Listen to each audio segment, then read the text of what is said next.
परम सत्कारयोग गुरु रूप गुरु प्यारी गुरु खालसा साध संगत जी। आओ सब तो पहला शहीद पिता दे पुत्र शहीद पुत्रां दे पिता सरवंस दानी साहिबे कमाल धन गुरु गोबिंद सिंह महाराज जियां वल्लों बख्शिश कीती हुई फतेह बुलाइए जी। कोई भी रसना वांझी ना रहे, सारी संगत गज के आखो जी वाहिगुरु जी का खालसा वाहिगुरु जी की फतेह। सतगुरु जियां ने अपार रहमत कीती है, अपार बख्शिश कीती है। इस कलयुग के भयानक समय अंदर महाराज जियां ने सानू सतसंग दियां वडमुलियां घड़ियां बख्शिश कीतियां हन। जिवें कि आप जियां नू पता ही है, धन गुरु ग्रंथ साहिब महाराज जियां दी अपार किरपा सदका, अपार रहमत सदका, शहीदां दे सरताज शांति दे पुंज सतगुरु पंजवें गुरु नानक धन धन साहिब श्री गुरु अर्जन देव महाराज जियां वल्लों उचारण कीती हुई बाणी श्री सुखमनी साहिब जियां दी आपां लड़ीवार कथा विचार सरवण करते आ रहे हाँ। कल आपां 11वीं अष्टपदी की आरंभता कीती सी। आप जियां ने 4 पदियां की कल विचार सरवण कीती है। आओ 11वीं अष्टपदी के अगले 4 पदियां की आपां विचार अज सरवण करनी है। महाराज ने सानू इस अष्टपदी अंदर की उपदेश बख्शिया है, की समझ दे रहे ने।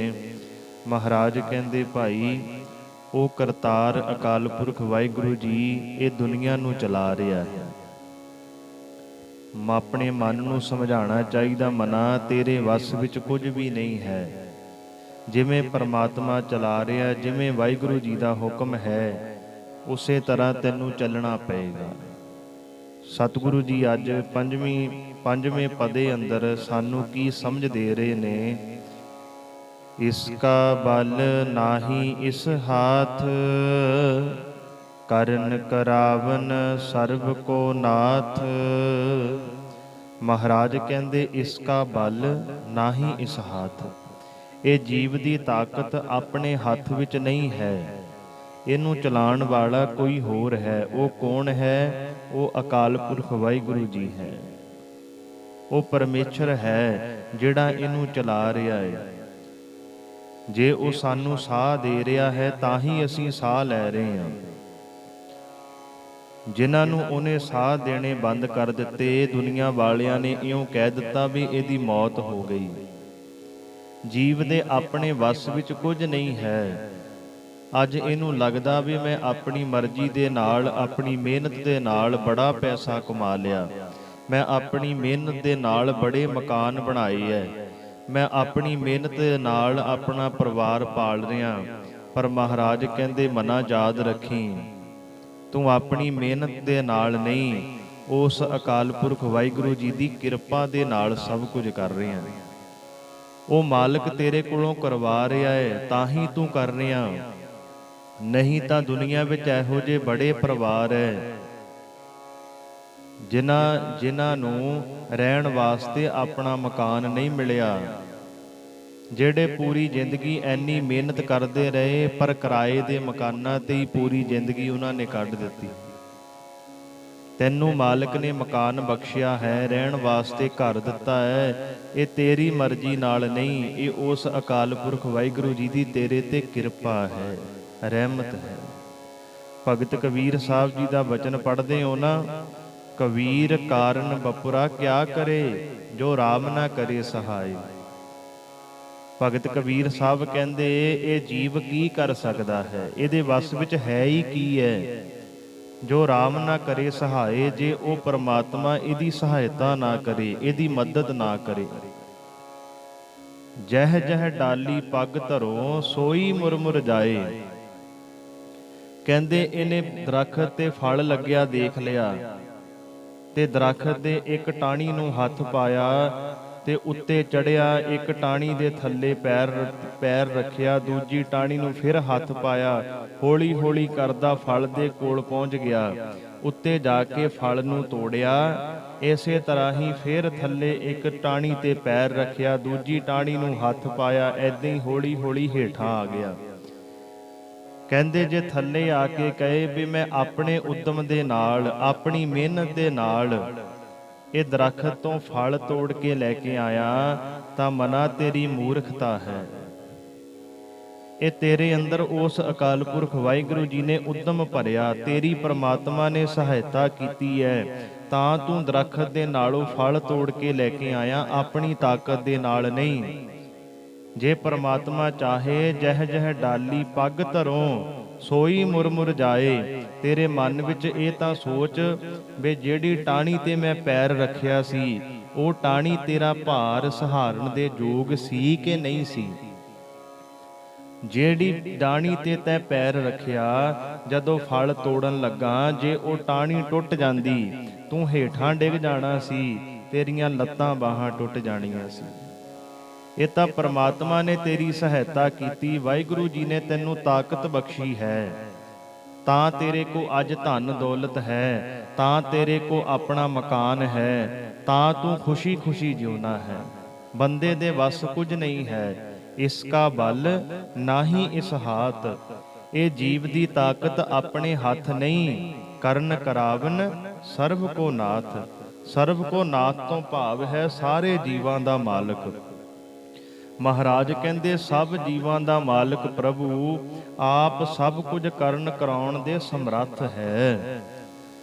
ਆਗਿਆਕਾਰੀ ਬਪੁਰਾ ਜੀਓ, ਜੋ ਤਿਸ ਭਾਵੈ ਸੋਈ ਫੁਨ ਥੀਓ। ਆਗਿਆਕਾਰੀ ਬਪੁਰਾ ਜੀਓ, ਬਪਰਾ ਤੋਂ ਭਾਵ ਹੈ ਵਿਚਾਰਾ, ਆਗਿਆਕਾਰੀ ਹੁਕਮ ਵਿੱਚ ਤੁਰਨ ਵਾਲਾ। ਮਹਾਰਾਜ ਕਹਿੰਦੇ ਵਿਚਾਰਾ ਜੀਵ ਪ੍ਰਭੂ ਦੇ ਹੁਕਮ ਵਿੱਚ ਹੀ ਤੁਰਨ ਵਾਲਾ ਹੈ, ਉਹਦੇ ਹੁਕਮ ਵਿੱਚ ਤੁਰੇ ਤਾਂ ਸੁਖੀ ਰਹਿ ਸਕਦਾ ਹੈ। ਜੋ ਤਿਸ ਭਾਵੈ ਸੋਈ ਫੁਨ ਥੀਓ, ਕਿਉਂਕਿ ਇਹ ਸੰਸਾਰ ਵਿੱਚ ਉਹੀ ਕੁਝ ਹੁੰਦਾ ਹੈ ਜਿਹੜਾ ਉਹ ਪਰਮਾਤਮਾ ਨੂੰ ਭਾਉਂਦਾ ਹੈ, ਜਿਹੜਾ ਵਾਹਿਗੁਰੂ ਜੀ ਨੂੰ ਚੰਗਾ ਲੱਗਦਾ ਹੈ। ਕਬਹੂ ਨੀਚ ਕਬਹੂ ਊਚ ਨੀਚ ਮਹਿ ਵਸੈ, ਕਬਹੂ ਸੋਖ ਹਰਗ ਰੰਗ ਹਸੈ। ਕਬਹੂ ਊਚ ਨੀਚ ਮਹਿ ਵਸੈ। ਪ੍ਰਮਾਤਮਾ ਆਪ ਕਦੇ ਉੱਚਿਆਂ ਵਿੱਚ ਤੇ ਕਦੇ ਨੀਵਿਆਂ ਵਿੱਚ ਪ੍ਰਗਟ ਹੋ ਜਾਂਦਾ ਹੈ, ਕਦੇ ਉੱਚਿਆਂ ਵਿੱਚ ਵਸਦਾ ਹੈ ਤੇ ਕਦੇ ਨੀਵਿਆਂ ਵਿੱਚ ਵਸਦਾ ਹੈ। ਇਹ ਉਹਦੀ ਖੇਡ ਹੈ। ਕਬਹੂ ਸੋਖ ਹਰਖ ਰੰਗ ਹਸੈ। ਸੋਗ ਤੋਂ ਭਾਵ ਹੈ ਚਿੰਤਾ, ਹਰਖ ਤੋਂ ਭਾਵ ਹੈ ਖੁਸ਼ੀ।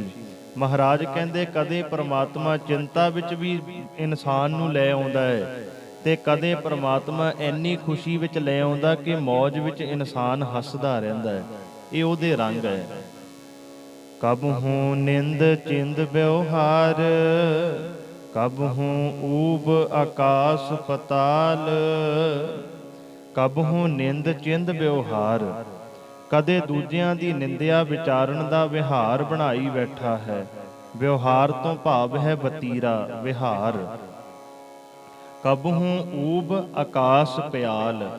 ਊਬ ਤੋਂ ਭਾਵ ਹੈ ਉੱਚਾ, ਪਿਆਲ ਤੋਂ ਭਾਵ ਹੈ ਪਤਾਲ। ਮਹਾਰਾਜ ਕਹਿੰਦੇ ਕਦੇ ਖੁਸ਼ੀ ਦੇ ਕਾਰਨ ਆਕਾਸ਼ ਵਿੱਚ ਉੱਚਾ ਚੜ੍ਹਦਾ ਹੈ, ਕਦੇ ਨਿੰਦਿਆ ਦੇ ਕਾਰਨ ਪਤਾਲ ਵਿੱਚ ਡਿੱਗ ਜਾਂਦਾ ਹੈ। ਇਹ ਵੀ ਪਰਮਾਤਮਾ ਦੀ ਲੀਲਾ ਹੈ। ਇਨਸਾਨ ਕਦੇ ਜੇ ਇਹਦੀ ਵਡਿਆਈ ਹੋ ਜਾਏ, ਜੇ ਇਹਨੂੰ ਕੋਈ ਚੰਗਾ ਕਹਿ ਦੇ, ਫਿਰ ਆਕਾਸ਼ ਵਿੱਚ ਚੜ੍ਹ ਜਾਂਦਾ, ਭਾਵ ਬੜਾ ਖੁਸ਼ ਹੋ ਜਾਂਦਾ ਹੈ। ਤੇ ਜੇ ਕਿਤੇ ਇਹਨੂੰ ਕੋਈ ਮਾੜਾ ਕਹਿ ਦੇ, ਇਹ ਚਿੰਤਾ ਦੇ ਕਾਰਨ ਪਤਾਲ ਵਿੱਚ ਡਿੱਗ ਜਾਂਦਾ ਹੈ। ਕਬਹੂ ਬੇਤਾ ਬ੍ਰਹਮ ਵਿਚਾਰ, ਨਾਨਕ ਆਪ ਮਿਲਾਵਣ ਹਾਰ।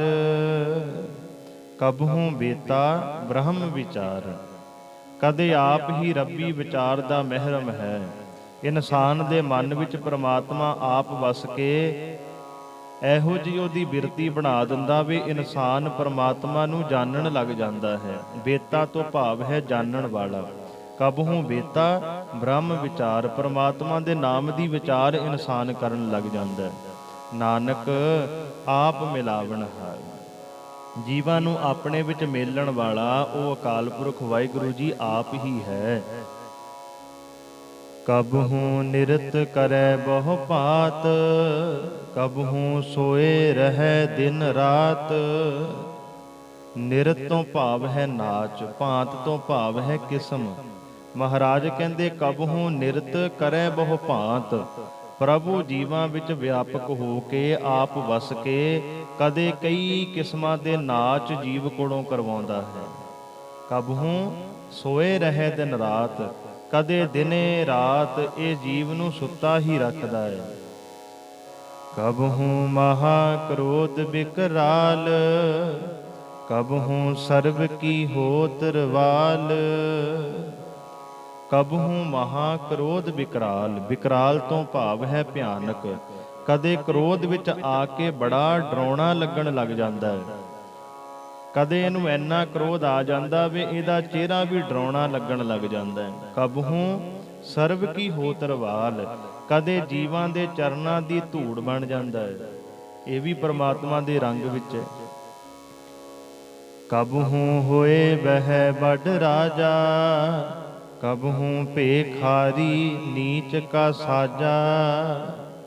ਕਬਹੂ ਹੋਏ ਬਹਿ ਵੱਡ ਰਾਜਾ, ਕਦੇ ਪਰਮਾਤਮਾ ਇਨਸਾਨ ਨੂੰ ਵੱਡਾ ਰਾਜਾ ਬਣਾ ਦਿੰਦਾ ਹੈ, ਕਦੇ ਵੱਡਾ ਰਾਜਾ ਬਣਾ ਕੇ ਬਿਠਾ ਦਿੰਦਾ ਹੈ। ਕਬਹੂ ਭੇਖਾਰੀ ਨੀਚ ਕਾ ਸਾਜਾ, ਕਦੇ ਇਹੋ ਜਿਹੀ ਵੀ ਹਾਲਾਤ ਇਨਸਾਨ ਦੇ ਬਣਾ ਦਿੰਦਾ ਹੈ, ਮੰਗਤਿਆਂ ਦੀ ਤਰ੍ਹਾਂ ਇਹਦਾ ਜੀਵਨ ਬਣ ਜਾਂਦਾ ਹੈ। ਕਦੇ ਇੱਕ ਨੀਵੀਂ ਜਾਤ ਦੇ ਮੰਗਤੇ ਵਾਂਗ ਬਣ ਜਾਂਦਾ ਹੈ। ਕਬਹੂ ਅਪ ਕੀਰਤ ਮਹਿ ਆਵੈ, ਕਬਹੂ ਭਲਾ ਭਲਾ ਕਹਾਵੈ। ਕਬਹੂ ਅਪ ਕੀਰਤ ਮਹਿ ਆਵੈ, ਅਪ ਕੀਰਤ ਤੋਂ ਭਾਵ ਹੈ ਮੰਦੀ ਸੋਭਾ, ਬਦਨਾਮੀ। ਕਦੇ ਆਪਣੀ ਬਦਨਾਮੀ ਕਰਾ ਰਿਹਾ ਹੈ ਪਰਮਾਤਮਾ, ਕਦੇ ਕਿਸੇ ਵਿੱਚ ਵਸ ਕੇ ਆਪਣੀ ਬਦਨਾਮੀ ਕਰਵਾ ਰਿਹਾ ਹੈ। ਕਬਹੂ ਭਲਾ ਭਲਾ ਕਹਾਵੇ, ਕਦੇ ਆਪਣੇ ਆਪ ਨੂੰ ਚੰਗਾ ਖਵਾ ਰਿਹਾ ਹੈ। ਜਿਉ ਪ੍ਰਭ ਰਾਖੈ ਤਿਵ ਹੀ ਰਹੈ, ਗੁਰ ਪ੍ਰਸਾਦ ਨਾਨਕ ਸੱਚ ਕਹੈ। ਜਿਉ ਪ੍ਰਭ ਰਾਖੈ ਤਿਵ ਹੀ ਰਹੈ, ਮਹਾਰਾਜ ਕਹਿੰਦੇ ਜੀਵ ਉਸੇ ਤਰ੍ਹਾਂ ਹੀ ਜੀਵਨ ਬਤੀਤ ਕਰਦਾ ਹੈ, ਉਸੇ ਤਰ੍ਹਾਂ ਹੀ ਰਹਿੰਦਾ ਹੈ ਜਿਵੇਂ ਉਹ ਅਕਾਲ ਪੁਰਖ ਵਾਹਿਗੁਰੂ ਜੀ ਇਹਦੇ ਕੋਲੋਂ ਕਰਵਾਉਂਦਾ ਹੈ। ਜਿੱਥੇ ਪਰਮਾਤਮਾ ਇਹ ਜੀਵ ਨੂੰ ਰੱਖਦਾ ਹੈ, ਇਹ ਜੀਵ ਉਸੇ ਤਰ੍ਹਾਂ ਹੀ ਆਪਣਾ ਜੀਵਨ ਬਤੀਤ ਕਰਦਾ ਹੈ, ਆਪਣੀ ਮਰਜ਼ੀ ਦੇ ਨਾਲ ਨਹੀਂ। ਗੁਰ ਪ੍ਰਸਾਦ ਨਾਨਕ ਸੱਚ ਕਹੈ। ਧੰਨ ਗੁਰੂ ਨਾਨਕ ਦੇਵ ਮਹਾਰਾਜ, ਧੰਨ ਗੁਰੂ ਅਰਜਨ ਦੇਵ ਮਹਾਰਾਜ ਕਹਿ ਰਹੇ ਨੇ, ਗੁਰਮੁਖੋ ਕੋਈ ਵਿਰਲਾ ਮਨੁੱਖ ਗੁਰੂ ਦੀ ਕਿਰਪਾ ਨਾਲ ਪ੍ਰਭੂ ਨੂੰ ਸਿਮਰਦਾ ਹੈ। ਗੁਰ ਪ੍ਰਸਾਦ ਨਾਨਕ ਸੱਚ ਕਹੈ, ਸੱਚ ਕਹੈ ਤੋਂ ਭਾਵ ਹੈ ਅਕਾਲ ਪੁਰਖ ਵਾਹਿਗੁਰੂ ਜੀ ਨੂੰ ਸਿਮਰਦਾ ਹੈ। ਗੁਰ ਪ੍ਰਸਾਦ ਗੁਰੂ ਦੀ ਕਿਰਪਾ ਦੇ ਨਾਲ ਕੋਈ ਵਿਰਲਾ ਹੀ ਇਨਸਾਨ ਹੈ ਜਿਹਦੇ ਤੇ ਪ੍ਰਮਾਤਮਾ ਰਹਿਮਤ ਕਰ ਦੇਵੇ, ਜਿਹਦੇ ਤੇ ਗੁਰੂ ਸਾਹਿਬ ਬਖਸ਼ਿਸ਼ ਕਰ ਦੇਣ। ਮਹਾਰਾਜ ਕਹਿੰਦੇ ਉਹ ਵਿਰਲਾ ਹੀ ਪ੍ਰਮਾਤਮਾ ਨੂੰ ਸਿਮਰਦਾ ਹੈ। ਕਬਹੂ ਹੋਏ ਪੰਡਤ ਕਰੇ ਬਖਿਆਨ, ਕਬਹੂ ਮੌਨ ਧਾਰੀ ਲਾਵੇ ਧਿਆਨ। ਕਬਹੂ ਹੋਏ ਪੰਡਤ ਕਰੇ ਬਖਿਆਨ, ਬਖਿਆਨ ਤੋਂ ਭਾਵ ਹੈ ਉਪਦੇਸ਼। ਮਹਾਰਾਜ ਕਹਿੰਦੇ ਪ੍ਰਮਾਤਮਾ ਕਦੇ ਪੰਡਤ ਬਣ ਕੇ ਦੂਜਿਆਂ ਨੂੰ ਉਪਦੇਸ਼ ਕਰ ਰਿਹਾ ਹੈ। ਕਬਹੂ ਮੌਨ ਧਾਰੀ ਲਾਵੇ ਧਿਆਨ, ਕਦੇ ਮੌਨੀ ਭਾਵ ਚੁੱਪ ਰਹਿਣ ਵਾਲਾ। ਮੌਨ ਧਾਰੀ ਤੋਂ ਭਾਵ ਹੈ ਜਿਹੜਾ ਕਦੇ ਨਾ ਬੋਲਦਾ ਹੋਵੇ। ਪਰਮਾਤਮਾ ਕਦੇ ਮੌਨ ਧਾਰੀ ਸਾਧੂ ਬਣ ਕੇ ਸਮਾਧੀ ਲਾ ਕੇ ਬੈਠਾ ਹੈ, ਧਿਆਨ ਵਿੱਚ ਬੈਠਾ ਹੈ। ਕਬਹੂ ਤਟ ਤੀਰਥ ਇਸਨਾਨ, ਕਬਹੂ ਸਿੱਧ ਸਾਧਕ ਮੁਖ ਗਿਆਨ। ਕਬਹੂ ਤਟ ਤੀਰਥ ਇਸਨਾਨ, ਤਟ ਤੋਂ ਭਾਵ ਹੈ ਨਦੀ ਦਾ ਕਿਨਾਰਾ। ਕਦੇ ਤੀਰਥਾਂ ਦੇ ਕਿਨਾਰੇ ਇਸ਼ਨਾਨ ਪ੍ਰਮਾਤਮਾ ਖੁਦ ਜੀਵਾਂ ਦੇ ਵਿੱਚ ਵਸ ਕੇ ਕਰ ਰਿਹਾ ਹੈ। ਕਬਹੂ ਸਿੱਧ ਸਾਧਕ ਮੁਖ ਗਿਆਨ, ਕਦੇ ਸਿੱਧ ਤੇ ਸਾਧਕ ਦੇ ਰੂਪ ਵਿੱਚ। ਸਿੱਧ ਕੌਣ ਹੈ? ਪੁੱਗਾ ਹੋਇਆ ਜੋਗੀ। ਸਾਧਕ ਕੌਣ ਹੈ? ਸਾਧਨਾ ਕਰਨ ਵਾਲਾ। ਪਰਮਾਤਮਾ ਕਦੇ ਸਿੱਧ ਤੇ ਸਾਧਕ ਦੇ ਰੂਪ ਵਿੱਚ ਮੂੰਹੋਂ ਗਿਆਨ ਦੀਆਂ ਗੱਲਾਂ ਕਰਦਾ ਹੈ। ਕਬਹੂ ਕੀਟ ਹਸਤ ਪਤੰਗ ਹੋਏ ਜੀਆ, ਅਨਕ ਜੋਨ ਭਰਮੈ ਭਰਮੀਆ। ਕਬਹੂ ਕੀਟ ਹਸਤ ਪਤੰਗ ਹੋਏ ਜੀਆ। ਕੀਟ ਤੋਂ ਭਾਵ ਹੈ ਕੀੜਾ, ਹਸਤ ਤੋਂ ਭਾਵ ਹੈ ਹਾਥੀ। ਮਹਾਰਾਜ ਕਹਿੰਦੇ ਕਦੇ ਕੀੜੇ ਹਾਥੀ ਆਦਿਕ ਜੀਵ ਬਣਿਆ ਹੋਇਆ ਹੈ। ਪਰਮਾਤਮਾ ਦੇ ਰੰਗ ਹੈ, ਹਰ ਇੱਕ ਦੇ ਵਿੱਚ ਪਰਮਾਤਮਾ ਵਸ ਰਿਹਾ ਹੈ। ਜਿਹੜੀ ਵੀ ਤੁਸੀਂ ਸ੍ਰਿਸ਼ਟੀ ਦੇਖ ਰਹੇ ਹੋ, ਕੁਦਰਤ ਦੇਖ ਰਹੇ ਹੋ, ਪਰਮਾਤਮਾ ਉਹਦੇ ਵਿੱਚ ਵਸਿਆ ਹੋਇਆ ਹੈ। ਕਦੇ ਕੀੜਾ ਬਣਿਆ, ਕੀੜੇ ਦੇ ਵਿੱਚ ਵੀ ਉਹ ਆਪ ਹੈ, ਹਾਥੀ ਦੇ ਵਿੱਚ ਵੀ ਉਹ ਆਪ ਹੈ। ਹਰ ਇੱਕ ਜੀਅ ਦੇ ਵਿੱਚ ਪਰਮਾਤਮਾ ਵਸਿਆ ਹੈ। ਗੁਰਮੁਖੋ ਸ੍ਰੀ ਸੁਖਮਨੀ ਸਾਹਿਬ ਦਾ ਜਾਪ ਆਪ ਜੀ ਕਰਦੇ ਹੋ, ਇਕੱਲਾ ਜਾਪ ਹੀ ਨਾ ਕਰਿਆ ਕਰੋ, ਬਾਣੀ ਨੂੰ ਵਿਚਾਰ ਵਿਚਾਰ ਕੇ ਪੜ੍ਹਿਆ ਕਰੋ ਕਿ ਸਾਡਾ ਮਨ ਵੀ ਇੱਥੇ ਖੜਾ ਹੈ। ਜਿਹੜੀ ਬਾਣੀ ਮਹਾਰਾਜ ਸਾਨੂੰ ਦੱਸ ਰਹੇ ਆ, ਅੱਜ ਦੂਜੇ ਦੀ ਨਿੰਦਿਆ ਕਰਨ ਵਿੱਚ ਅਸੀਂ ਜ਼ੋਰ ਦਿੱਤਾ ਹੋਇਆ, ਆ ਵੀ ਝੂਠ ਹੈ, ਆ ਵੀ ਸਹੀ ਨਹੀਂ, ਆ ਵੀ ਠੀਕ ਨਹੀਂ ਹੈ। ਪਰ ਬਾਣੀ ਨੂੰ ਕਿਤੇ ਵਿਚਾਰ ਕੇ ਦੇਖੋ, ਮਹਾਰਾਜ ਕਹਿੰਦੇ ਜੋ ਕੁਝ ਵੀ ਹੋ ਰਿਹਾ ਇਹ ਪਰਮਾਤਮਾ ਦੇ ਹੁਕਮ ਵਿੱਚ ਹੀ ਹੋ ਰਿਹਾ। ਹੁਕਮੇ ਅੰਦਰ ਸਭ ਕੋ ਬਾਹਰ, ਹੁਕਮ ਨਾ ਕੋਏ। ਪਰਮਾਤਮਾ ਦੇ ਹੁਕਮ ਤੋਂ ਬਾਹਰ ਕੁਝ ਨਹੀਂ ਹੋ ਰਿਹਾ, ਸਭ ਕੁਝ ਪਰਮਾਤਮਾ ਦੇ ਹੁਕਮ ਵਿੱਚ ਹੀ ਹੈ। ਕਬਹੂ ਕੀਟ ਹਸਤ ਪਤੰਗ ਹੋਏ ਜੀਆ। ਹਾਥੀ ਵਿੱਚ ਵੀ ਉਹ ਆਪ ਹੈ, ਕੀੜੇ ਵਿੱਚ ਵੀ ਉਹ ਆਪ ਹੈ। ਹਮੇਸ਼ਾ ਹੀ ਜਦੋਂ ਪਾਠ ਕਰਦੇ ਹੋ, ਜਦੋਂ ਵੀ ਬਾਣੀ ਪੜ੍ਹਦੇ ਹੋ, ਬਾਣੀ ਨੂੰ ਵਿਚਾਰ ਵਿਚਾਰ ਕੇ ਜ਼ਰੂਰ ਪੜ੍ਹਿਆ ਕਰੋ। ਜਦੋਂ ਬਾਣੀ ਨੂੰ ਵਿਚਾਰੋਗੇ ਫਿਰ ਸਾਡੇ ਮਨ ਨੂੰ ਸਮਝ ਪਏਗੀ ਵੀ ਸਤਿਗੁਰੂ ਜੀ ਸਾਨੂੰ ਕੀ ਸਮਝਾ ਰਹੇ ਨੇ। ਜੇ ਇਕੱਲਾ ਪੜ੍ਹ ਕੇ ਹੀ ਅੱਗੇ ਚਲੇ ਗਏ ਫਿਰ ਤਾਂ ਇਉਂ ਹੈ ਜਿਵੇਂ ਪਾਣੀ ਵਿੱਚ ਪੱਥਰ ਜਿੰਨੇ ਸਾਲ ਮਰਜ਼ੀ ਰੱਖੀ ਰੱਖੋ, ਜਦੋਂ ਪੱਥਰ ਨੂੰ ਬਾਹਰ ਕੱਢੋਗੇ ਉਹ ਫਿਰ ਸੁੱਕੇ ਦਾ ਸੁੱਕਾ ਹੀ ਰਹਿੰਦਾ ਹੈ। ਕਿਤੇ ਸਾਡਾ ਮਨ ਵੀ ਏਦਾਂ ਨਾ ਹੋਵੇ ਵੀ ਜਦੋਂ ਬਾਣੀ ਪੜ੍ਹਦੇ ਆ ਫਿਰ ਰੰਗ ਵਿੱਚ ਰੰਗਿਆ ਜਾਂਦਾ, ਬਾਅਦ ਵਿੱਚ ਸਾਡੇ ਮਨ ਤੇ ਕੋਈ ਅਸਰ ਨਹੀਂ ਬਾਣੀ ਦਾ। ਜਦੋਂ ਬਾਣੀ ਨੂੰ ਵਿਚਾਰ ਕੇ ਪੜਾਂਗੇ ਫਿਰ ਸਾਡੇ ਅੰਗ ਸੰਗ ਹਮੇਸ਼ਾ ਗੁਰੂ ਸਾਹਿਬ ਵਸਣਗੇ। ਫਿਰ ਸਾਡੇ ਮਨ ਨੂੰ ਸਮਝ ਪੈ ਜਾਏਗੀ ਗੁਰ ਮੇਰੇ ਸੰਗ ਸਦਾ ਹੈ ਨਾਲੇ, ਗੁਰੂ ਤੁਹਾਡੇ ਸਦਾ ਹੀ ਅੰਗ ਸੰਗ ਰਹੇਗਾ।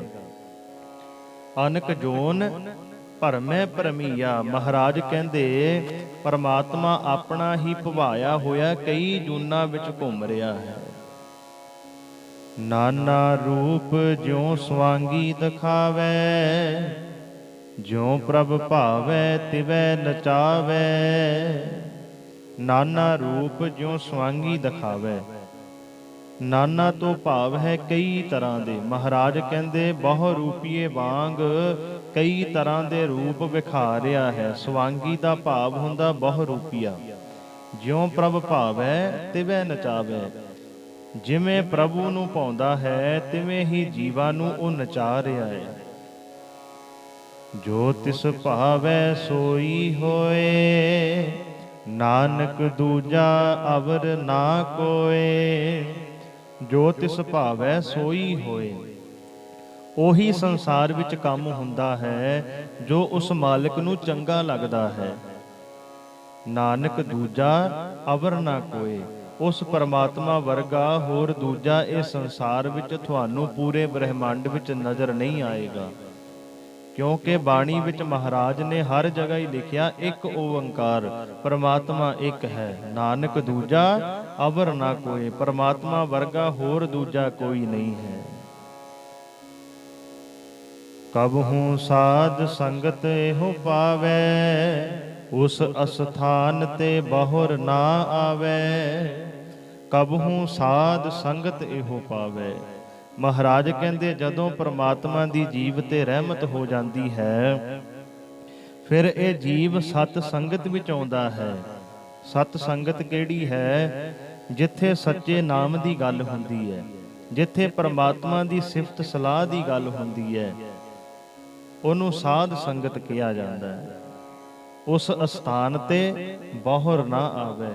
ਫਿਰ ਇਹ ਜੀਵ ਜੇ ਸੱਚੇ ਦਿਲੋਂ ਸਤ ਸੰਗਤ ਵਿੱਚ ਆ ਜਾਵੇ ਫਿਰ ਸਤ ਸੰਗਤ ਤੋਂ ਇਹ ਕਦੇ ਵੀ ਦੂਰ ਨਹੀਂ ਜਾਂਦਾ। ਸਤ ਸੰਗਤ ਤੋਂ ਇਹ ਕਦੇ ਨਹੀਂ ਮੁੜਦਾ, ਕਿਉਂਕਿ ਅਸਲ ਵਿੱਚ ਸਤ ਸੰਗਤ ਵਿੱਚ ਆ ਕੇ ਜੀਵਨ ਦਾ ਪਤਾ ਲੱਗ ਜਾਂਦਾ ਹੈ ਵੀ ਅਸੀਂ ਸੰਸਾਰ ਤੇ ਕੀ ਕਰਨ ਵਾਸਤੇ ਆਏ ਹਾਂ। ਅਸਲ ਵਿੱਚ ਸਤ ਸੰਗਤ ਵਿੱਚ ਆ ਕੇ ਇਹ ਪਤਾ ਲੱਗ ਜਾਂਦਾ ਹੈ ਵੀ ਪਰਮਾਤਮਾ ਨੂੰ ਅਸੀਂ ਪਾਉਣ ਵਾਸਤੇ ਸੰਸਾਰ ਵਿੱਚ ਆਏ ਹਾਂ। ਅਸੀਂ ਪਰਮਾਤਮਾ ਨਾਲੋਂ ਵਿਛੜੇ ਹੋਏ ਹਾਂ। ਅਸੀਂ ਵਾਹਿਗੁਰੂ ਜੀ ਦੀ ਇੱਕ ਛੋਟੀ ਜਿਹੀ ਅੰਸ਼ ਹਾਂ ਜਿਹੜੀ ਪਰਮਾਤਮਾ ਤੋਂ ਵਿਛੜੀ ਹੈ। ਅਸੀਂ ਦੁਬਾਰਾ, ਸਾਨੂੰ ਸਰੀਰ ਤਾਂ ਮਿਲਿਆ ਹੈ, ਅਸੀਂ ਪਰਮਾਤਮਾ ਵਿੱਚ ਦੁਬਾਰਾ ਅਭੇਦ ਹੋਣਾ ਹੈ, ਪਰਮਾਤਮਾ ਨਾਲ ਮਿਲਣਾ ਹੈ। ਅੱਗੇ ਮਹਾਰਾਜ ਦੱਸਣਗੇ, ਅੰਤਰ ਹੋਏ ਗਿਆਨ ਪ੍ਰਗਾਸ, ਉਸ ਅਸਥਾਨ ਕਾ ਨਹੀਂ ਵਿਨਾਸ਼। ਮਹਾਰਾਜ ਕਹਿੰਦੇ ਅੰਤਰ ਹੋਏ ਗਿਆਨ ਪ੍ਰਗਾਸ, ਕਿਉਂਕਿ ਸਤ ਸੰਗਤ ਵਿੱਚ ਆ ਕੇ ਇਹ ਜੀਵ ਦੇ ਅੰਦਰ ਪਰਮਾਤਮਾ ਦਾ ਗਿਆਨ ਹੋ ਜਾਂਦਾ ਹੈ, ਇਹਦੇ ਅੰਦਰ ਗਿਆਨ ਦਾ ਪ੍ਰਕਾਸ਼ ਹੋ ਜਾਂਦਾ ਹੈ। ਉਸ ਅਸਥਾਨ ਕਾ ਨਹੀਂ ਵਿਨਾਸ਼, ਕਿਹੋ ਜਿਹਾ ਗਿਆਨ, ਜਿਹੜੇ ਗਿਆਨ ਦਾ ਕਦੇ ਵੀ ਨਾਸ਼ ਨਹੀਂ ਹੋ ਸਕਦਾ। ਜੇ ਇਹ ਸੱਚੇ ਦਿਲੋਂ ਗੁਰੂ ਦੀ ਸ਼ਰਨ ਵਿੱਚ ਆਏ, ਹੁਣ ਤਾਂ ਓਪਰੇ ਦਿਲੋਂ ਆਉਂਦਾ ਹੈ, ਲੋਕ ਦਿਖਾਵਾ ਜ਼ਿਆਦਾ ਕਰਦਾ ਹੈ, ਲੋਕ ਵਿਚਾਰਾ ਕਰੇ ਦਿਨ ਰਾਤ। ਮਹਾਰਾਜ ਕਹਿੰਦੇ ਦਿਨ ਰਾਤ ਲੋਕ ਵਿਚਾਰਾ ਕਰਦਾ, ਲੋਕ ਦਿਖਾਵਾ ਕਰਦਾ ਹੈ, ਪਰ ਸੱਚੇ ਦਿਲੋਂ ਗੁਰੂ ਦੀ ਸੰਗਤ ਵਿੱਚ ਆ ਕੇ ਦੇਖ। ਜਦੋਂ ਤੂੰ ਸੱਚੇ ਦਿਲੋਂ ਗੁਰੂ ਦੀ ਸੰਗਤ ਵਿੱਚ ਆਏਗਾ, ਫਿਰ ਤੇਰਾ ਗੁਰੂ ਜੀ ਤੋਂ ਪਾਸਾ ਨਹੀਂ ਵੱਟੇਗਾ। ਤੂੰ ਹਮੇਸ਼ਾ ਵਾਸਤੇ ਗੁਰੂ ਦੀ ਸੰਗਤ ਵਿੱਚ ਹੀ ਸਮਾ ਜਾਏਗਾ। ਫਿਰ ਤੈਨੂੰ ਪਰਮਾਤਮਾ ਦਾ ਨਾਮ ਮਿੱਠਾ ਲੱਗਣ ਲੱਗ ਜਾਏਗਾ। ਅੱਜ ਤੈਨੂੰ ਦੁਨੀਆ ਦੇ ਪਦਾਰਥਾਂ ਵਿੱਚੋਂ ਰਸ ਆ ਰਿਹਾ ਹੈ, ਫਿਰ ਤੈਨੂੰ ਦੁਨੀਆ ਦੇ ਪਦਾਰਥਾਂ ਵਿੱਚੋਂ ਰਸ ਨਹੀਂ ਆਏਗਾ, ਤੈਨੂੰ ਪਰਮਾਤਮਾ ਦੇ ਨਾਮ ਵਿੱਚੋਂ ਰਸ ਆਏਗਾ। ਮਹਾਰਾਜ ਕਹਿੰਦੇ ਉਸ ਅਸਥਾਨ ਕਾ ਨਹੀਂ ਵਿਨਾਸ਼, ਤੇਰੇ ਅੰਦਰ ਇਹੋ ਜਿਹਾ ਪ੍ਰਕਾਸ਼ ਪੈਦਾ ਹੋ ਜਾਏਗਾ, ਇਹੋ ਜਿਹਾ ਗਿਆਨ ਆ ਜਾਏਗਾ, ਜਿਹੜੇ ਗਿਆਨ ਦਾ ਕਦੇ ਨਾਸ਼ ਨਹੀਂ ਹੈ। ਮਨ ਤਨ ਨਾਮ ਰਤੇ ਇਕ ਰੰਗ, ਸਦਾ ਵਸਹਿ ਪਾਰ ਬ੍ਰਹਮ ਕੈ ਸੰਗ। ਮਨ ਤਨ ਨਾਮ ਰਤੇ ਇਕ ਰੰਗ, ਜਿਨ੍ਹਾਂ ਮਨੁੱਖਾਂ ਦੇ ਮਨ ਤਨ ਪ੍ਰਭੂ ਦੇ ਨਾਮ ਵਿੱਚ ਤੇ ਪਿਆਰ ਵਿੱਚ ਰਤੇ ਗਏ, ਪਰਮਾਤਮਾ ਦੇ ਨਾਮ ਵਿੱਚ ਰੰਗੇ ਗਏ, ਸਦਾ ਵਸਹਿ ਪਾਰ ਬ੍ਰਹਮ ਕੈ ਸੰਗ। ਮਹਾਰਾਜ ਕਹਿੰਦੇ ਉਹ ਹਮੇਸ਼ਾ ਹੀ ਪਰਮਾਤਮਾ ਦੀ ਹਜ਼ੂਰੀ ਵਿੱਚ ਵਸਦੇ ਹਨ। ਪਰਮਾਤਮਾ ਹਮੇਸ਼ਾ ਹੀ ਉਹਨਾਂ ਦੇ ਅੰਗ ਸੰਗ ਰਹਿੰਦਾ ਹੈ। ਕਿਹਨਾਂ ਦੇ? ਜਿਹੜੇ ਪਰਮਾਤਮਾ ਦੇ ਨਾਮ ਰੰਗ ਵਿੱਚ ਰੰਗੇ ਜਾਂਦੇ ਹੈ, ਜਿਹੜੇ ਆਪਣੇ ਮਨ ਨੂੰ ਪਰਮਾਤਮਾ ਦਾ ਰੰਗ ਚੜਾਉਂਦੇ ਹੈ। ਅੱਜ ਸਾਡੇ ਮਨ ਨੂੰ ਦੁਨੀਆ ਦਾ ਰੰਗ ਚੜਿਆ ਹੋਇਆ ਹੈ। ਦੁਨੀਆ ਦੀਆਂ ਚੀਜ਼ਾਂ ਸਾਨੂੰ ਪਿਆਰੀਆਂ ਲੱਗਦੀਆਂ ਹੈ, ਸਾਨੂੰ ਆਪਣਾ ਪਰਿਵਾਰ ਪਿਆਰਾ ਲੱਗਦਾ, ਰਿਸ਼ਤੇਦਾਰ ਚੰਗੇ ਲੱਗਦੇ ਹੈ, ਪਰ ਜਦੋਂ ਪਰਮਾਤਮਾ ਦੇ ਨਾਲ ਪਿਆਰ ਪਾ ਲਓਗੇ, ਪਰਮਾਤਮਾ ਦੇ ਪ੍ਰੇਮ ਰੰਗ ਵਿੱਚ ਰੰਗੇ ਜਾਓਗੇ, ਫਿਰ ਤੁਹਾਨੂੰ ਪੂਰੀ ਸ੍ਰਿਸ਼ਟੀ ਝੂਠੀ ਨਜ਼ਰ ਆਏਗੀ। ਤੁਹਾਨੂੰ ਇਹ ਸੰਸਾਰ ਮੁਸਾਫਰਖਾਨਾ ਨਜ਼ਰ ਆਏਗਾ। ਜਿਵੇਂ ਮੁਸਾਫਰ ਮੁਸਾਫਰਖਾਨੇ ਵਿੱਚ ਰਾਤ ਕੱਟਦਾ, ਫਿਰ ਅੱਗੇ ਚਲਿਆ ਜਾਂਦਾ, ਸਾਡੇ ਮਨ ਨੂੰ ਵੀ ਸਮਝ ਲੱਗ ਜਾਏਗੀ ਵੀ ਅਸੀਂ ਤਾਂ ਇਹ ਦੁਨੀਆ ਤੇ ਰਾਤ ਕੱਟਣ ਵਾਸਤੇ ਆਏ ਹਾਂ, ਅਸੀਂ ਸਦਾ ਰਹਿਣ ਵਾਸਤੇ ਨਹੀਂ ਆਏ। ਹੁਣ ਤਾਂ ਸਾਡਾ ਮਨ ਵਿੱਚ ਕਿਤੇ ਨਾ ਕਿਤੇ ਇਹ ਹੈ ਵੀ ਆਹ ਚੀਜ਼ ਮੇਰੀ ਹੈ, ਆਹ ਮੇਰਾ ਪਰਿਵਾਰ, ਮੇਰਾ ਪੈਸਾ, ਮੇਰਾ ਘਰ, ਮੇਰਾ ਗੱਡੀ ਮੇਰੀ। ਪਰ ਜਦੋਂ ਸਾਡਾ ਮਨ ਸਮਝ ਜਾਏਗਾ, ਪਰਮਾਤਮਾ ਦੇ ਨਾਮ ਵਿੱਚ ਰੰਗਿਆ ਜਾਏਗਾ, ਫਿਰ ਮਹਾਰਾਜ ਕਹਿੰਦੇ ਮਨ ਨੂੰ ਸਮਝ ਲੱਗ ਜਾਏਗੀ ਪੂਰਾ ਸੰਸਾਰ ਹੀ ਨਾਸ਼ਵੰਤ ਹੈ। ਆ ਜਿਹੜਾ ਸਰੀਰ ਤੂੰ ਆਪਣੇ ਜਨਮ ਤੋਂ ਹੀ ਨਾਲ ਲੈ ਕੇ ਆਇਆ, ਇਹ ਵੀ ਨਾਸ਼ਵੰਤ ਹੈ, ਇਹਨੇ ਵੀ ਤੇਰੇ ਨਾਲ ਨਹੀਂ ਜਾਣਾ। ਸਦਾ ਵਸਹਿ ਪਾਰ ਬ੍ਰਹਮ ਕੈ ਸੰਗ। ਜਦੋਂ ਇਹ ਗੱਲ ਸਮਝ ਲੱਗ ਜਾਏਗੀ, ਪਰਮਾਤਮਾ ਤੇਰੇ ਸਦਾ ਹੀ ਅੰਗ ਸੰਗ ਵਸੇਗਾ, ਤੂੰ ਪਰਮਾਤਮਾ ਦੀ ਹਜ਼ੂਰੀ ਵਿੱਚ ਰਹੇਗਾ। ਜਿਉਂ ਜਲ ਮਹਿ ਜਲ ਆਏ ਖਟਾਨਾ, ਤਿਉਂ ਜੋਤੀ ਸੰਗ ਜੋਤ ਸਮਾਨਾ। ਮਹਾਰਾਜ ਕਹਿੰਦੇ ਜਿਉਂ ਜਲ ਮਹਿ ਜਲ ਆਏ ਖਟਾਨਾ, ਖਟਾਨਾ ਤੋਂ ਭਾਵ ਹੈ ਮਿਲਦਾ ਹੈ। ਜਿਵੇਂ ਪਾਣੀ ਵਿੱਚ ਬੜੀਆਂ ਤਰੰਗਾਂ ਉੱਠਦੀਆਂ, ਫਿਰ ਪਾਣੀ ਵਿੱਚ ਆ ਕੇ ਮਿਲ ਜਾਂਦੀਆਂ। ਆਪ ਜੀ ਨੇ ਬੜੀ ਵਾਰ ਦਰਿਆ ਦੇ ਕਿਨਾਰਿਆਂ ਤੇ ਦੇਖਿਆ ਹੋਣਾ, ਦਰਿਆ ਵਿੱਚ ਉੱਚੀਆਂ ਛੱਲਾਂ ਉੱਠਦੀਆਂ, ਦੁਬਾਰਾ ਫਿਰ ਪਾਣੀ ਵਿੱਚ ਆ ਕੇ ਮਿਲ ਜਾਂਦੀਆਂ। ਤਿਉਂ ਜੋਤੀ ਸੰਗ ਜੋਤ ਸਮਾਨਾ, ਤਿਵੇਂ ਸਤ ਸੰਗਤ ਵਿੱਚ ਟਿਕੇ ਹੋਏ ਦੀ ਆਤਮਾ ਪਰਮਾਤਮਾ ਦੀ ਜੋਤ ਵਿੱਚ ਲੀਨ ਹੋ ਜਾਂਦੀ ਹੈ। ਮਹਾਰਾਜ ਕਹਿੰਦੇ ਜਦੋਂ ਸਤ ਸੰਗਤ ਵਿੱਚ ਇਨਸਾਨ ਆਉਂਦਾ ਹੈ, ਇਨਸਾਨ ਨੂੰ ਸਤ ਸੰਗਤ ਵਿੱਚ ਆ ਕੇ ਇਹ ਪਤਾ ਲੱਗਦਾ ਵੀ ਮੈਂ ਪਰਮਾਤਮਾ ਤੋਂ ਵਿਛੜਿਆ ਹੋਇਆ ਹੈ, ਤੇ ਫਿਰ ਉਹ ਉਦਮ ਕਰਦਾ ਹੈ, ਪਰਮਾਤਮਾ ਦਾ ਨਾਮ ਜਪਦਾ, ਸੰਸਾਰ ਵਿੱਚ ਭਲੇ ਦੇ ਕੰਮ ਕਰਦਾ, ਪਰ ਉਪਕਾਰ ਦੇ ਕੰਮ ਕਰਦਾ ਹੈ। ਤੇ ਇਹੋ ਜਿਹੇ ਕੰਮ ਕਰਨ ਨਾਲ, ਪਰਮਾਤਮਾ ਦਾ ਸਿਮਰਨ ਕਰਨ ਨਾਲ, ਜਿਵੇਂ ਜਲ ਤੋਂ ਜਲ ਵਿਛੜਿਆ ਹੁੰਦਾ ਹੈ, ਪਾਣੀ ਨਾਲੋਂ ਪਾਣੀ ਵਿਛੜਿਆ ਹੁੰਦਾ ਹੈ, ਤੇ ਜੇ ਬਾਲਟੀ ਵਿੱਚੋਂ ਇੱਕ ਗਲਾਸ ਪਾਣੀ ਭਰੀਏ ਤਾਂ ਗਲਾਸ ਵਾਲਾ ਪਾਣੀ ਫਿਰ ਬਾਲਟੀ ਵਿੱਚ ਪਾ ਦਈਏ, ਜਿਵੇਂ ਬਾਲਟੀ ਵਿੱਚ ਉਹ ਪਾਣੀ ਮਿਲ ਜਾਂਦਾ, ਤੁਸੀਂ ਦੇਖ ਨਹੀਂ ਸਕਦੇ ਵੀ ਗਲਾਸ ਵਾਲਾ ਪਾਣੀ ਕਿੱਥੇ ਮਿਲਿਆ ਹੈ, ਇੱਕਮਿਕ ਹੋ ਜਾਂਦਾ ਹੈ। ਇਸੇ ਤਰ੍ਹਾਂ ਸਤ ਸੰਗਤ ਵਿੱਚ ਜਿਹੜਾ ਇਨਸਾਨ ਆ ਕੇ ਪਰਮਾਤਮਾ ਦੀ ਸਿਫਤ ਸਲਾਹ ਕਰਦਾ ਹੈ, ਜਿਵੇਂ ਉਹ ਗਲਾਸ ਵਾਲਾ ਪਾਣੀ ਬਾਲਟੀ ਵਿੱਚ ਮਿਲ ਜਾਂਦਾ ਹੈ, ਇਸੇ ਤਰ੍ਹਾਂ ਇਹ ਜੀਵ ਦੀ ਆਤਮਾ ਉਸ ਪਰਮ ਆਤਮਾ ਵਿੱਚ ਲੀਨ ਹੋ ਜਾਂਦੀ ਹੈ, ਮਿਲ ਜਾਂਦੀ ਹੈ। ਜਦੋਂ ਇਹ ਪਰਮਾਤਮਾ ਦੇ ਗੁਣ ਗਾਉਂਦਾ ਹੈ, ਜਦੋਂ ਵਾਹਿਗੁਰੂ ਜੀ ਨੂੰ ਯਾਦ ਕਰਦਾ ਹੈ। ਮਿਟ ਗਏ ਗਵਨ ਪਾਏ ਬਿਸਰਾਮ, ਨਾਨਕ ਪ੍ਰਭ ਕੈ ਸਦ ਕੁਰਬਾਨ। ਮਿਟ ਗਏ ਗਵਨ ਪਾਏ ਬਿਸਰਾਮ, ਗਵਨ ਤੋਂ ਭਾਵ ਹੈ ਜਨਮ ਮਰਨ ਦੇ ਗੇੜ, ਬਿਸਰਾਮ ਤੋਂ ਭਾਵ ਹੈ ਆਰਾਮ। ਮਹਾਰਾਜ ਕਹਿੰਦੇ ਉਸ ਜੀਵ ਦੇ ਫਿਰ ਜਨਮ ਮਰਨ ਦੇ ਗੇੜ ਮੁੱਕ ਜਾਂਦੇ ਹਨ। ਕਿਹਦੇ? ਜਿਹਦਾ ਮਨ ਪਰਮਾਤਮਾ ਦੇ ਨਾਮ ਵਿੱਚ ਰੰਗਿਆ ਜਾਂਦਾ ਹੈ, ਉਹਦੇ ਜਨਮ ਮਰਨ ਦੇ ਗੇੜ ਮੁੱਕ ਜਾਂਦੇ ਹਨ, ਤੇ ਪ੍ਰਭੂ ਚਰਨਾਂ ਵਿੱਚ ਉਸ ਨੂੰ ਟਿਕਾਣਾ ਮਿਲ ਜਾਂਦਾ ਹੈ। ਉਹ ਹਮੇਸ਼ਾ ਹੀ ਪ੍ਰਮਾਤਮਾ ਦੇ ਚਰਨਾਂ ਵਿੱਚ ਰਹਿੰਦਾ ਹੈ। ਨਾਨਕ ਪ੍ਰਭ ਕੈ ਸਦ ਕੁਰਬਾਨ। ਤੇ ਧੰਨ ਗੁਰੂ ਅਰਜਨ ਦੇਵ ਮਹਾਰਾਜ ਕਹਿੰਦੇ ਮੈਂ ਪ੍ਰਮਾਤਮਾ ਤੋਂ ਸਦਾ ਹੀ ਸਦਕੇ ਜਾਂਦਾ ਹਾਂ, ਪ੍ਰਮਾਤਮਾ ਤੋਂ ਸਦਾ ਹੀ ਕੁਰਬਾਨ ਜਾਂਦਾ ਹਾਂ। ਤੇ ਗੁਰਮੁਖੋ ਹਮੇਸ਼ਾ ਹੀ ਆਪਣੀ ਜ਼ਿੰਦਗੀ ਵਿੱਚ ਸਤ ਸੰਗਤ ਜ਼ਰੂਰ ਕਰਿਆ ਕਰੋ, ਗੁਰਦੁਆਰਾ ਸਾਹਿਬ ਜਾਇਆ ਕਰੋ, ਬਾਣੀ ਪੜ੍ਹਿਆ ਕਰੋ। ਜਦੋਂ ਵੀ ਬਾਣੀ ਪੜ੍ਹਦੇ ਹੋ ਬਾਣੀ ਵਿਚਾਰ ਵਿਚਾਰ ਕੇ ਪੜ੍ਹਿਆ ਕਰੋ। ਮੋਬਾਈਲ ਵਿੱਚ ਬੜੀਆਂ ਇਹੋ ਜਿਹੀਆਂ ਅਸੀਂ ਚੀਜ਼ਾਂ ਦੇਖਦੇ ਹਾਂ, ਕਿਤੇ ਇਹ ਮੋਬਾਈਲ ਵਿੱਚ ਇਹ ਵੀ ਦੇਖ ਲਿਆ ਕਰੋ, ਇਹਦੇ ਵਿੱਚ ਬੜੀ ਗੁਰਬਾਣੀ ਹੈ, ਗੁਰਬਾਣੀ ਸੁਣਿਆ ਕਰੋ, ਕਥਾ ਵਿਚਾਰ ਸੁਣਿਆ ਕਰੋ, ਭਲੇ ਪੁਰਸ਼ਾਂ ਦੀ ਇਹਦੇ ਵਿੱਚੋਂ ਸੰਗਤ ਕਰਿਆ ਕਰੋ।